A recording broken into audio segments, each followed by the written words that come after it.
നമ്മള് കുടുംബത്തിന് മാനസാന്തര പ്രത്യുത്തരത്തെക്കുറിച്ച് നമ്മൾ ചിന്തിക്കുകയാണ്. കഴിഞ്ഞ ആഴ്ചയിൽ വിശ്വാസ പ്രത്യുത്തരം ആയിരുന്നെങ്കിൽ ഈ ആഴ്ചയിൽ മാനസാന്തര പ്രത്യുത്തരമാണ്. മാനസാന്തര പ്രത്യുത്തരം കുടുംബത്തിൽ. മാനസാന്തരം എന്നുള്ള വാക്ക് അത് അതിൻ്റെ അർത്ഥമൊക്കെ ഞാൻ പറയാതെ തന്നെ നിങ്ങൾക്കറിയാം. മനസ്സിനുണ്ടാകുന്ന മാറ്റമാണ്. ഒരുപക്ഷെ ഹീബ്രുവിൽ നമ്മുടെ ഈ മൊത്തം പ്രോഗ്രാമിന്റെ പേര് തന്നെ ഷൂബ് എന്നല്ലേ, അല്ലേ? ഷൂബ് എന്നാണ്. ഷൂബ് എന്നുള്ള ഹീബ്രു വാക്ക് അത് മാനസാന്തരത്തിന്റെ വാക്ക് തന്നെയാണ്. പക്ഷേ അതിൽ കുറെ കൂടി ഡീപ്പായിട്ടുള്ള മീനിങ് ഉണ്ട്. ഷൂബ് എന്നാൽ ഒരു വഴിക്ക് പോയിട്ട് സ്വന്തം വഴിക്ക് അങ്ങോട്ട് പോയിട്ട് കുറേ അങ്ങോട്ട് പോയിട്ട് അവിടെ വെച്ച് തിരിഞ്ഞ് പോയ ദൂരം മുഴുവൻ തിരികെ നടന്ന് വരുന്ന ഏർപ്പാടാണ് ഷൂബ്.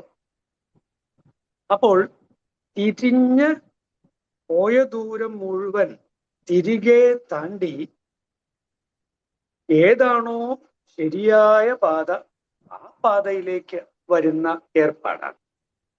അപ്പോ നമുക്ക് വേണമെങ്കിൽ പറയാം, എന്താണ് മാനസാന്തരം? മാനസാന്തരം എന്നാൽ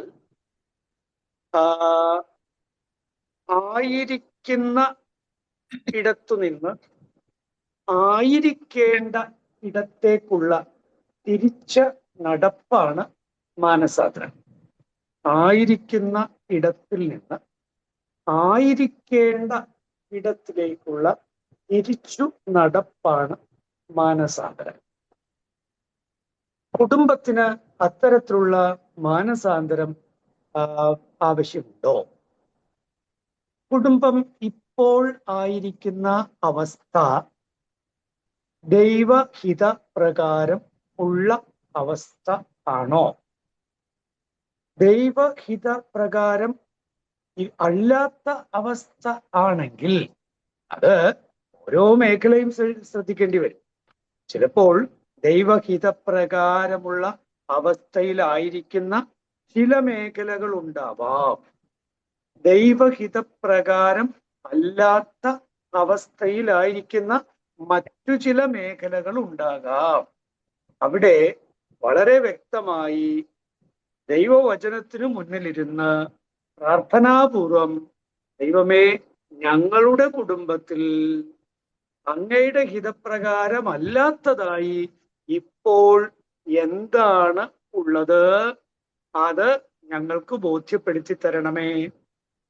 ദൈവമേ, ഞങ്ങളുടെ കുടുംബത്തിലെ പാപാവസ്ഥകളെ ബോധ്യപ്പെടുത്തി തരണമേ. ദൈവമേ, ഞങ്ങളുടെ കുടുംബത്തിലെ പഴയ മനുഷ്യന്റെ അവസ്ഥകളെ ബോധ്യപ്പെടുത്തി തരണമേ. ദൈവമേ, ഞങ്ങളെ പഴയ മനുഷ്യന്റെ അവസ്ഥയിൽ നിന്ന് പുതിയ മനുഷ്യനെ ധരിക്കുന്ന അവസ്ഥയിലേക്ക് ഞങ്ങളെ കൊണ്ടുപോകണമേ. പ്രിയപ്പെട്ടവരെ, വിശുദ്ധ പൗലോസ് ഉപയോഗിക്കുന്ന പ്രയോഗങ്ങളാണ് പഴയ മനുഷ്യൻ, പുതിയ മനുഷ്യൻ.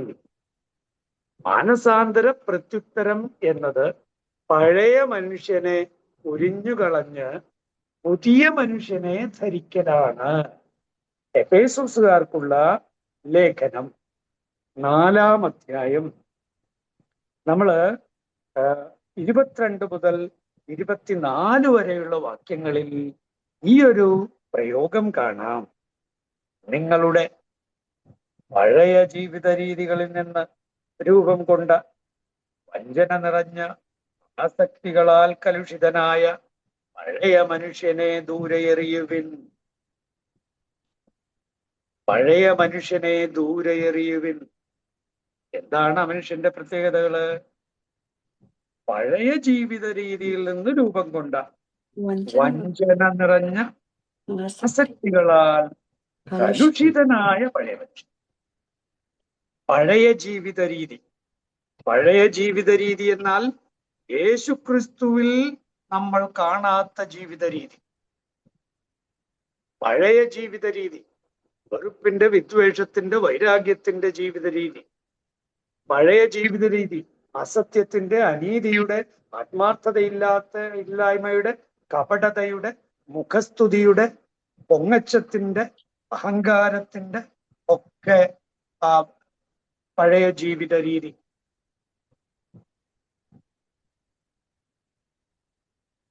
പണത്തെ വിഗ്രഹമാക്കി മാറ്റിയിരിക്കുന്ന, ദൈവത്തിൽ ആശ്രയിക്കുന്നതിന് പകരം പണത്തിൽ, സ്വന്തം വസ്തുക്കളിൽ, തനിക്കുള്ള പ്രോപ്പർട്ടിയിൽ, തനിക്കുള്ള ജോലിയിൽ, തനിക്കുള്ള സംഗതികളിലൊക്കെ അത് ആണ് ജീവിതത്തിലെ ഒന്നാം സ്ഥാനത്തുള്ള സംഗതികൾ. പഴയ ജീവിത രീതി. ഇവിടെ നമുക്ക് ഈ തിരുവചന ഭാഗം കുറെ കൂടി ശ്രദ്ധിച്ചാൽ നമുക്ക് ഈ നമ്മുടെ കുടുംബത്തിൽ വരുത്തേണ്ട മാറ്റങ്ങളെക്കുറിച്ച് നമുക്ക് ഒരുപക്ഷെ ദൈവവചനം നമുക്ക് വഴി ചൂണ്ടിക്കാണിച്ചു തരും. അപ്പോ ഞാൻ നിങ്ങളോട് മറ്റ് ഇതിലേക്കൊന്നും പോകാതെ ഞാൻ ഈ ടെക്സ്റ്റ് മാത്രം ഒന്ന് ഫോക്കസ് ചെയ്യാനായിട്ട് ആഗ്രഹിക്കുകയാണ്. എഫേസൂസ് 4-ാം അധ്യായം 17 മുതൽ എഫേസൂസ് 5-ാം അധ്യായം 21 വരെയുള്ള വാക്യങ്ങൾ. അവിടെ നിൽക്കണമെന്നില്ല, പിന്നീടും താഴേക്ക് പോകാവുന്നതാണ്. പക്ഷെ നമ്മൾ ചുരുങ്ങിയ സമയത്തിനുള്ളിൽ ഈ ഒരു മേഖലയാണ് നമ്മൾ ഫോക്കസ് ചെയ്യാൻ ആഗ്രഹിക്കുന്ന ഒന്ന്. കണ്ടോ? അപ്പൊ ആ പഴയ ജീവിത രീതിയെക്കുറിച്ച് 17-ാം വാക്യത്തിൽ നമുക്ക് കാണാം. എന്തൊക്കെയാ അവിടെ? വ്യർത്ഥ ചിന്തയിൽ കഴിയുന്ന അവസ്ഥ. വ്യർത്ഥ ചിന്ത. വ്യർത്ഥ ചിന്ത എന്താണ്? ശരിക്കും പഴയ നിയമത്തിൽ വ്യർത്ഥം എന്നുള്ളതിന് ഐഡൽ അല്ലെങ്കിൽ വിഗ്രഹം എന്നൊരർത്ഥമുണ്ട്. വ്യർത്ഥം, വ്യാജം, അതിന് വിഗ്രഹം എന്നൊരർത്ഥം പഴയ നിയമത്തിലുണ്ട്. അപ്പോൾ വ്യർത്ഥചിന്ത സത്യത്തിൽ വിഗ്രഹചിന്തയാണ്. വിഗ്രഹം എന്നാൽ ദൈവത്തിന് പകരമായി ഞാൻ എൻ്റെ ജീവിതത്തിൽ എന്തു തിരഞ്ഞെടുത്താലും അത് വ്യർത്ഥ ചിന്തയാണ്. അപ്പോഴ് ദൈവത്തിനു പകരമായി അവിടെ അത് അസത്യമാകാം, അനീതിയാകാം. അവിടെ അതുകൊണ്ട് താഴേക്ക് വരുമ്പോ ഈ കാര്യത്തിന്റെ ഡെവലപ്മെന്റാണ്. ഹൃദയകാഠിന്യം, വ്യർത്ഥചിന്ത, ഹൃദയകാഠിന്യം. ഇനി അടുത്തതോ ഭോഗാസക്തി. ഭോഗാസക്തി എന്ന് വെച്ചാൽ എന്താണ്? എല്ലാം ഇങ്ങോട്ട് എടുക്കാൻ, ഇങ്ങോട്ട് സ്വീകരിക്കാൻ, ഇങ്ങോട്ട് ഭോഗിക്കുക എന്നുള്ളതാണ്. ഭോഗിക്കുക എന്ന് വെച്ചാൽ അത് പല രീതികളിലാണ്. ചിലർക്ക് ഒരു തരം ഭ്രാന്തുണ്ട്, ഷോപ്പിംഗ് ഭ്രാന്ത്. അത് ചിന്തിക്കേണ്ട കാര്യമാണ്. ഭോഗാസക്തി. അലമാരിയില് 100 കണക്കിന് സംഗതികൾ ഇങ്ങനെ ഇരിക്കുക, 100 കണക്കിന്, അക്ഷരാർത്ഥത്തിൽ 100 കണക്കിന് ഇരിക്കുക. പിന്നെ വാങ്ങിച്ചു കൂട്ടുക, വാങ്ങിച്ചു കൂട്ടുക. ഇതുപോലുള്ള അത് ഒരു തരം ഭ്രാന്താണ്. അത് മേനിയ ആണ്. അപ്പോഴ് അത്തരത്തിലുള്ള ആ ഒരു അവസ്ഥ ഭോഗാസക്തി, അത് വാങ്ങിച്ചു കൂട്ടലാകാം, അല്ലെങ്കിൽ ഭക്ഷണത്തോടുള്ള വലിയ ആർത്തിയാവാം. ഭോഗാസക്തി എന്ത് കിട്ടിയാലും മതിയാവാത്ത അവസ്ഥയാണ്. ഇനി മറ്റു രീതിയിലുള്ള ആസക്തികൾ, അത് മദ്യത്തിലേക്കാകാം, സെക്സിലേക്കാകാം. വലിയ ആസക്തിയാണ് ഭോഗാസക്തി. എന്തും ഏതും എനിക്ക് എന്ന ആ ഒരു നിലപാട് നോക്കൂ, വളരെ ശക്തമായ പ്രയോഗങ്ങളാണ്. വ്യർത്ഥചിന്ത, ഹൃദയകാഠിന്യം, ഭോഗാസക്തി. പിന്നെ കണ്ടോ, അശുദ്ധി. എല്ലാ തിന്മകളിലും മ്ലേച്ഛതകളിലും അങ്ങടെ സ്വയമില്ലാതായി പോകുന്ന അവസ്ഥ, മറന്നു പോകുന്ന അവസ്ഥ, അശുദ്ധി. ഇത്രയും കാര്യങ്ങൾ പറഞ്ഞിട്ട് നമ്മള് 20-ാം വാക്യത്തിൽ കാണുന്നു, പക്ഷേ ഇതല്ല നിങ്ങൾ ക്രിസ്തുവിൽ നിന്ന് പഠിച്ചത്. കണ്ടോ? ഇതല്ല നിങ്ങൾ ക്രിസ്തുവിൽ നിന്ന് പഠിച്ചത്. ഇതാണ് നമ്മൾ നേരത്തെ പറഞ്ഞ പഴയ ജീവിത രീതി. അതാണ് ഞാൻ നേരത്തെ പറഞ്ഞത്. എന്താണ് പഴയ ജീവിത രീതി? ഞാൻ പറഞ്ഞല്ലോ, യേശുക്രിസ്തുവിൽ കാണാത്ത ജീവിതം, യേശുക്രിസ്തുവിന് മുൻപ് ഉണ്ടായിരുന്ന ജീവിത രീതിയാണ്. അത് വളരെ വ്യക്തമായി ഈ തിരുവചനത്തിൽ പറയുകയാണ്. പക്ഷെ ഇതല്ല നിങ്ങൾ ക്രിസ്തുവിൽ നിന്ന് പഠിച്ചത്. ക്രിസ്തു പുതിയ മനുഷ്യനാണ്. ക്രിസ്തു വിശുദ്ധിയുടെ നിറകുടമാണ്. ക്രിസ്തു നമ്മെ യഥാർത്ഥ മനുഷ്യത്വത്തിൽ വളരാനായി പ്രചോദിപ്പിക്കുന്നവനും ഉയർത്തുന്നവനും ഉണർത്തുന്നവനുമാണ്. ഇപ്പൊ കണ്ടോ, പഴയ ജീവിത രീതി. ഇനി അവിടെയാണ് സത്യം നിങ്ങൾ യേശുക്രിസ്തുവിനെ കുറിച്ച് കേൾക്കുകയും സത്യം തന്നിലായിരിക്കുന്നത് പോലെ തന്നെ അവൻ നിങ്ങളെ പഠിപ്പിക്കുകയും ചെയ്തിട്ടുണ്ടല്ലോ. ചുരുക്കി പറഞ്ഞാൽ എന്താണ് പുതിയ ജീവിത രീതി? യേശു ക്രിസ്തു പഠിപ്പിച്ച ജീവിത രീതി. എങ്ങനെ ഒരു മനുഷ്യൻ ഭൂമിയിൽ ജീവിക്കണമെന്ന് ദൈവം മനുഷ്യനായി വന്നിട്ട് ഇവിടെ ജീവിച്ചിട്ട് 3 വർഷമേ ജീവിച്ചുള്ളൂ എങ്കിലും ആ 3 വർഷത്തിനുള്ളിൽ പഠിപ്പിച്ച ഒരു ജീവിത രീതിയുണ്ട്. അതാണ് പുതിയ ജീവിത രീതി. ചുരുക്കി പറഞ്ഞാൽ മാനസാന്തര പ്രത്യുത്തരം എന്നാൽ യേശു ക്രിസ്തുവിന് സമാനമായ ചിന്തകൾ ഉണ്ടാകുക, യേശു ക്രിസ്തുവിൻ്റെതിന് സമാനമായ വാക്കുകൾ ഉണ്ടാകുക, യേശു ക്രിസ്തുവിൻ്റെതിന് സമാനമായ നിലപാടുകൾ ഉണ്ടാവുക, യേശു ക്രിസ്തുവിൻ്റെതിന് സമാനമായ ജീവിത ശൈലികൾ ഉണ്ടാവുക. പ്രിയപ്പെട്ടവരെ, യേശു ക്രിസ്തുവിനെ മാതൃകയാക്കാൻ ഒരാൾക്കും നാണിക്കേണ്ട ആവശ്യമില്ലല്ലോ, അല്ലേ? യേശു ക്രിസ്തുവിനെ മാതൃകയാക്കാൻ. എന്നാൽ ചില നേതാക്കന്മാരെ അല്ലെങ്കിൽ മത നേതാക്കന്മാരെയൊക്കെ മാതൃകയാക്കാൻ പറ്റില്ല, ജീവിതം ആകെ കുളവും. പക്ഷെ യേശു ക്രിസ്തുവിനെ അതുകൊണ്ടാണ് പറയുന്നത് വളരെ വ്യക്തമായി, നിങ്ങൾ യേശു ക്രിസ്തുവിൽ നിന്ന് പഠിച്ചത് ഇതല്ല എന്നാണ്. കണ്ടോ, എത്ര ഒരു കോൺഫിഡൻസോടെ അവിടെ പറയുന്നത്. കുടുംബത്തിൽ, അതുകൊണ്ട് കുടുംബങ്ങള് മുന്നോട്ട് നമ്മുടെ മുന്നിൽ കാണേണ്ട ഏറ്റവും വലിയ ആ ഒരു മോഡൽ, റോൾ മോഡൽ മറ്റാരുമല്ല. അതുകൊണ്ട് മാനസാന്തര പ്രത്യുത്തരം എന്ന് പറയുന്നത് അടിസ്ഥാനപരമായി യേശു ക്രിസ്തുവിനെ റോൾ മോഡൽ ജീവിതം. അതുകൊണ്ട് എപ്പോഴും കുടുംബത്തിൽ ഈ ചോദ്യം വരണം. മക്കളെയൊക്കെ ഈ ചോദ്യം പഠിപ്പിക്കണം. ഈശോ ആണെങ്കിൽ ഇത് ചെയ്യോ? ഈശോ ആണെങ്കിൽ ഇങ്ങനെ പറയോ? ഈശോ ആണെങ്കിൽ ഇങ്ങനെ നിലപാടെടുക്കോ?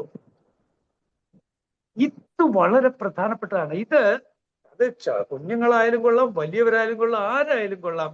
അടിസ്ഥാനപരമായ നമ്മുടെ മാനസാന്തര ജീവിതത്തിന്റെ ക്രൈറ്റീരിയ, മാനദണ്ഡം യേശു ക്രിസ്തു മാത്രമാണ്. ഓർക്കണമേ, ശരിയാണ്, നമ്മുടെ വിശുദ്ധരൊക്കെ നല്ല മാനദണ്ഡങ്ങൾ തന്നെയാണ്, നല്ല മാതൃകകൾ തന്നെയാണ്. പക്ഷേ യേശു ക്രിസ്തു എന്ന മാനദണ്ഡത്തെ തങ്ങളുടെ ജീവിതത്തോട് ചേർത്ത് വെച്ച് ആ സ്കെയിൽ വെച്ച് അളന്ന് ജീവിച്ചത് കൊണ്ടാണ് അവരങ്ങനെ ആയത്. അതുകൊണ്ട് നമ്മുടെ മാനദണ്ഡം എന്നുള്ളത് യേശു ക്രിസ്തുവാണ്. ആ യേശു ക്രിസ്തുവാകുന്ന മാനദണ്ഡത്തെ നമ്മുടെ ചിന്തകളുമായി തട്ടിച്ചു നോക്കാം. യേശു ക്രിസ്തുവാകുന്ന സ്കെയിൽ വെച്ചിട്ട് വേണം എൻ്റെ വാക്കുകളെ അളക്കാൻ. യേശു ക്രിസ്തുവാകുന്ന സ്കെയിൽ വെച്ചിട്ട് വേണം എൻ്റെ നിലപാടുകളെയും എൻ്റെ ജീവിത ശൈലികളെയും അളക്കാൻ. അപ്പൊ അത് കുടുംബത്തിൽ ലഭിക്കേണ്ട. അതുകൊണ്ടാണ് പറയുന്നത്, ആസക്തികൾ, പഴയ ജീവിതത്തിൽ നിന്ന് രൂപം കൊണ്ട വഞ്ചന നിറഞ്ഞ ആസക്തികളാൽ കലുഷിതനായ പഴയ മനുഷ്യനെ ദൂരെ എറിയും. പഴയ മനുഷ്യൻ കണ്ടോ, യേശുക്രിസ്തുവോളം എത്തിയിട്ടില്ല പഴയ മനുഷ്യൻ. പഴയ ആദമെന്നും പുതിയ ആദമെന്നും വേണം തിരിക്കാം. പഴയ മനുഷ്യൻ. എന്നിട്ട് നിങ്ങൾ മനസ്സിന്റെ ചൈതന്യത്താൽ നവീകരിക്കപ്പെടട്ടെ, യഥാർത്ഥമായ വിശുദ്ധിയിലും നീതിയിലും. നേരത്തെ പറഞ്ഞ ആ ഹൃദയകാഠിന്യം, വ്യർത്ഥചിന്ത, ഭോഗാസക്തി, അശുദ്ധി, ഇതിനൊക്കെ ബദലായി വരികയാണ്. യഥാർത്ഥ വിശുദ്ധിയിലും നീതിയിലും ദൈവത്തിന്റെ സാദൃശ്യത്തിൽ സൃഷ്ടിക്കപ്പെട്ട പുതിയ മനുഷ്യനെ നിങ്ങൾ ധരിക്കുവിൻ. ചുരുക്കി പറഞ്ഞാൽ യേശു ക്രിസ്തുവിനെ നിങ്ങൾ പ്രിയപ്പെട്ടവരെ, ഇനി ഇത് തന്നെയാണ് ഇനി പറയുന്നതല്ല, പക്ഷെ അതിന്റെ ചില പ്രായോഗിക കാര്യങ്ങൾ പറയുന്നത്. ഒന്ന്, വ്യാജം പറയുന്ന ശീലമുള്ള ഒരാൾ കുടുംബത്തില്, നമ്മുടെ കുടുംബത്തില് നുണ പറയുന്ന ശീലം, അത് അപ്പനുണ്ടോ അമ്മയ്ക്കുണ്ടോ മക്കൾക്കുണ്ടോ നുണ പറയുന്ന ശീലം. അപ്പോ മാനസാന്തര പ്രത്യുത്തരം എന്ന് പറഞ്ഞാൽ എന്താണ്? അങ്ങനെ ഒരു ശീലമുള്ള ഒരു വ്യക്തിയിൽ എങ്ങനെയാണ് സംഭവിക്കേണ്ടത്? അതിനാൽ വ്യാജം വെടിഞ്ഞ് എല്ലാവരും തങ്ങളുടെ അയൽക്കാരനോട് സത്യം സംസാരിക്കണം. കണ്ടോ? അപ്പോ നുണ പറച്ചിൽ നിർത്തിയാൽ പോരാന്ന്. നുണ പറച്ചിൽ നിർത്തിയാൽ പോരാ. അതായത് പഴയ മനുഷ്യനെ ഉരിഞ്ഞു കളഞ്ഞാൽ പോരാ. പഴയ മനുഷ്യനെ ഉരിഞ്ഞു കളഞ്ഞാൽ പിന്നെ നഗ്നനായിട്ട് നിൽക്കേ ഉള്ളൂ. പഴയ മനുഷ്യനെ ഉരിഞ്ഞു കളഞ്ഞാൽ പോരാ, പുതിയ മനുഷ്യനെ ധരിക്കണം എന്ന്. അപ്പൊ നുണ പറച്ചിൽ നിർത്തിയത് കൊണ്ട് ഒരാളിൽ മാനസാന്തര പ്രത്യുത്തരമായോ? ഇല്ല. അപ്പൊ പിന്നെ നുണ പറച്ചിൽ അയാള് നിർത്തിയിട്ട് പിന്നെ എന്ത് ചെയ്യണം? സത്യം സംസാരിക്കണം. ആ സത്യം സംസാരിക്കുന്ന ഒരു ആർജവത്തിലേക്ക് വരണം. അവിടെയാണ് ഈശോയെ ധരിക്കുന്നത്, അവിടെയാണ് പുതിയ മനുഷ്യനെ ധരിക്കുന്നത്. ഇനി 26-ാം വാക്യം നോക്കിയേ. കോപിക്കാം എന്നാൽ പാപം ചെയ്യരുത്. കോപിക്കാം എന്നാൽ പാപം ചെയ്യരുത്. അതെന്ത് ഏർപ്പാടാ? കോപിക്കാം എന്നാൽ പാപം ചെയ്യരുത്. കോപിക്കുക എന്ന് പറഞ്ഞാൽ അത് ഏതു മനുഷ്യനിലും ഉള്ളൊരു പ്രത്യേകത. കോപിക്കാം, അത് പലപ്പോഴും ന്യായമാണ്. കോപം ന്യായമാണ്. പക്ഷെ കോപിക്കാം എന്നാൽ പാപം ചെയ്യരുത് എന്ന് വെച്ചാൽ അർത്ഥം, കോപിക്കാം എന്നാൽ കോപം നീണ്ടുപോകരുത്. നീണ്ടുപോകുന്ന കോപത്തിന്റെ പേരാണ് വെറുപ്പ്, വിദ്വേഷം, വൈരാഗ്യം. കുടുംബത്തിൽ നീണ്ടുപോകുന്ന കോപം അത് വൈരാഗ്യമാണ്, വെറുപ്പാണ്, വിദ്വേഷമാണ് എന്ന് തിരിച്ചറിയണമേ. അപ്പൻ്റേതായാലും അമ്മയുടേതായാലും മക്കളുടേതായാലും മറ്റാരുടേതായാലും നീണ്ടുപോകുന്ന കോപത്തിന്റെ പേരാണ് വെറുപ്പ്. അതുകൊണ്ട് കൃത്യമായി പറഞ്ഞിരിക്കുകയാണ്, നിങ്ങളുടെ കോപം സൂര്യൻ അസ്തമിക്കുന്നത് വരെ നീണ്ടുപോകാതിരിക്കട്ടെ. അതിന്റെ അർത്ഥം എന്താ? എന്തു പറയുന്നു? അതിന്റെ അർത്ഥം എന്താ?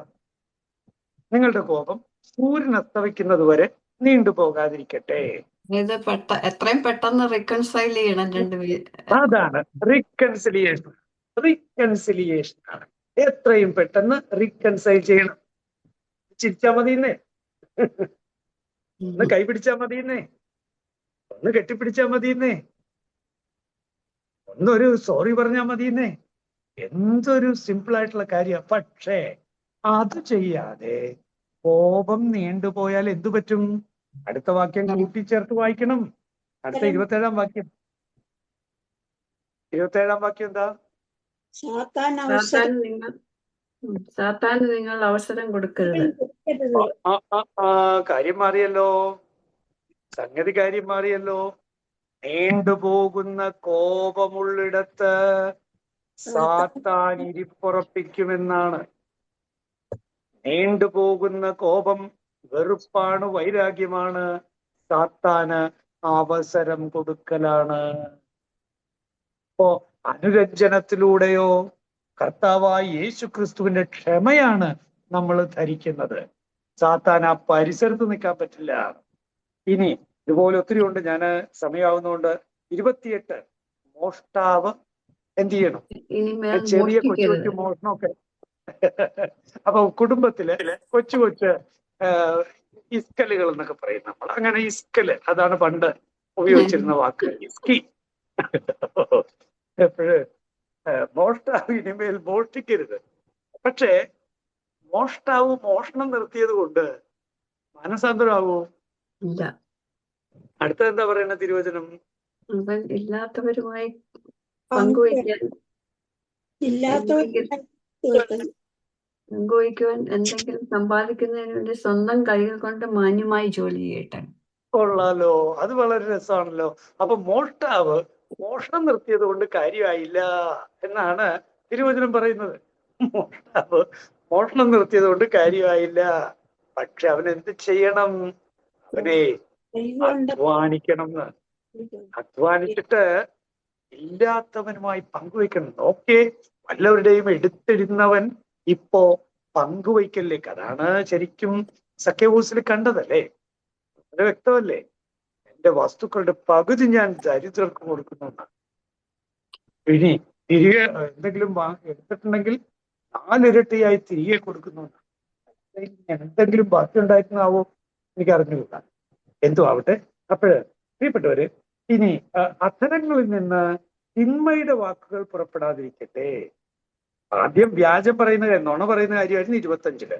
അതേസമയം തിന്മയുടെ വാക്കുകൾ, ഹാർഷ് ആയിട്ടുള്ള വാക്കുകൾ, അസൂയയുടെ വാക്കുകൾ, മറ്റുള്ളവരെ കുറ്റപ്പെടുത്തുന്ന വാക്കുകൾ, മോശമായ വാക്കുകൾ, മ്ലേച്ഛമായ വാക്കുകൾ, ഇതിങ്ങനെയുള്ള കാര്യങ്ങൾ അത് അവസാനിപ്പിച്ചിട്ട് എന്തു വേണം? കേൾവിക്കാർക്ക് ആത്മീയ ചൈതന്യം പ്രദാനം ചെയ്യുന്നതിനായി സന്ദർഭത്തിനനുസരിച്ച് സംസാരിക്കണം എന്നാണ്. അപ്പോ പ്രിയപ്പെട്ടവരെ, ഇങ്ങനെ ഈ വചനം ഞാൻ നിങ്ങളുടെ ശ്രദ്ധയിലേക്ക് അങ്ങോട്ട് തരികയാണ്, കയ്യിലേക്ക് തരികയാണ്.